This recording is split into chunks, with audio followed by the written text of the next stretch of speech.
Assalamualaikum pecinta sepak bola dalam negeri. Kami akan memberikan informasi tentang update terbaru seputar sepak bola Timnas Indonesia.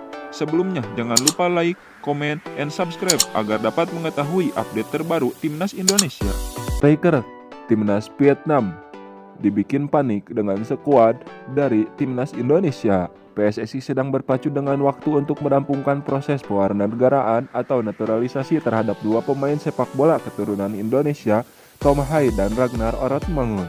Kedua pemain diharapkan bisa memperkuat Timnas Indonesia untuk menghadapi Vietnam pada putaran kedua kualifikasi Piala Dunia. Dokumen administrasi kedua pemain baru ditandatangani Ketua DPR RI Puan Maharani pada Rabu 13 Januari 2024. Dokumen kiper Dallas Martin Paes juga telah mendapatkan persetujuan dari DPR. Dokumen administrasi kedua pemain baru ditandatangani Ketua DPR RI Puan Maharani. Tom Hai dan Ragnar Oratmangun sudah berada di Jakarta pada 11 sampai 12 Maret lalu untuk menjalani sumpah menjadi warga negara Indonesia. Namun rencana itu tertunda. Pendaftaran pemain untuk laga melawan Vietnam akan ditutup pada 13 Maret sehingga mereka tidak bisa memperkuat tim Indonesia pada pertemuan pertama 21 Maret nanti. Meski begitu, anggota Komite Eksekutif atau EXO PSSI Arya Sinulinga menilai peluang untuk Tom Hai dan Ragnar Oratmangun bermain pada laga kedua melawan Vietnam masih terbuka lebar. Kedatangan Tom Hai dan Ragnar ke Indonesia memang melengkapi administrasi yang nantinya dipakai untuk tahap berikutnya. Kedua pemain sebelumnya memang sudah masuk dalam daftar panggil 28 pemain Timnas Indonesia Sinteyong untuk menghadapi Vietnam.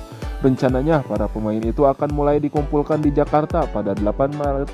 Tom Hai dan Ragnar akan kami siapkan administrasinya semua supaya siap bertanding pada tanggal 26 Maret melawan Vietnam di Vietnam, ucap Arya lagi.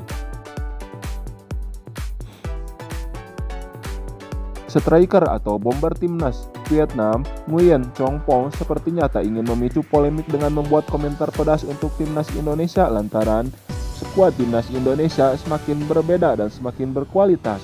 Pemain timnas Vietnam itu menyebut sepak bola di Indonesia kini sedang berkembang.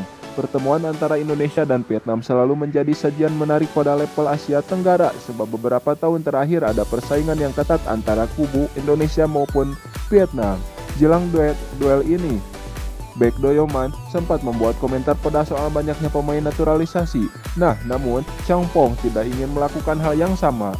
Di mata Chong Phong, sepak bola Indonesia tidak bisa dipandang sebelah mata. Pemain 29 tahun itu meyakini bahwa Vietnam bukan satu-satunya negara yang punya progres di sepak bola.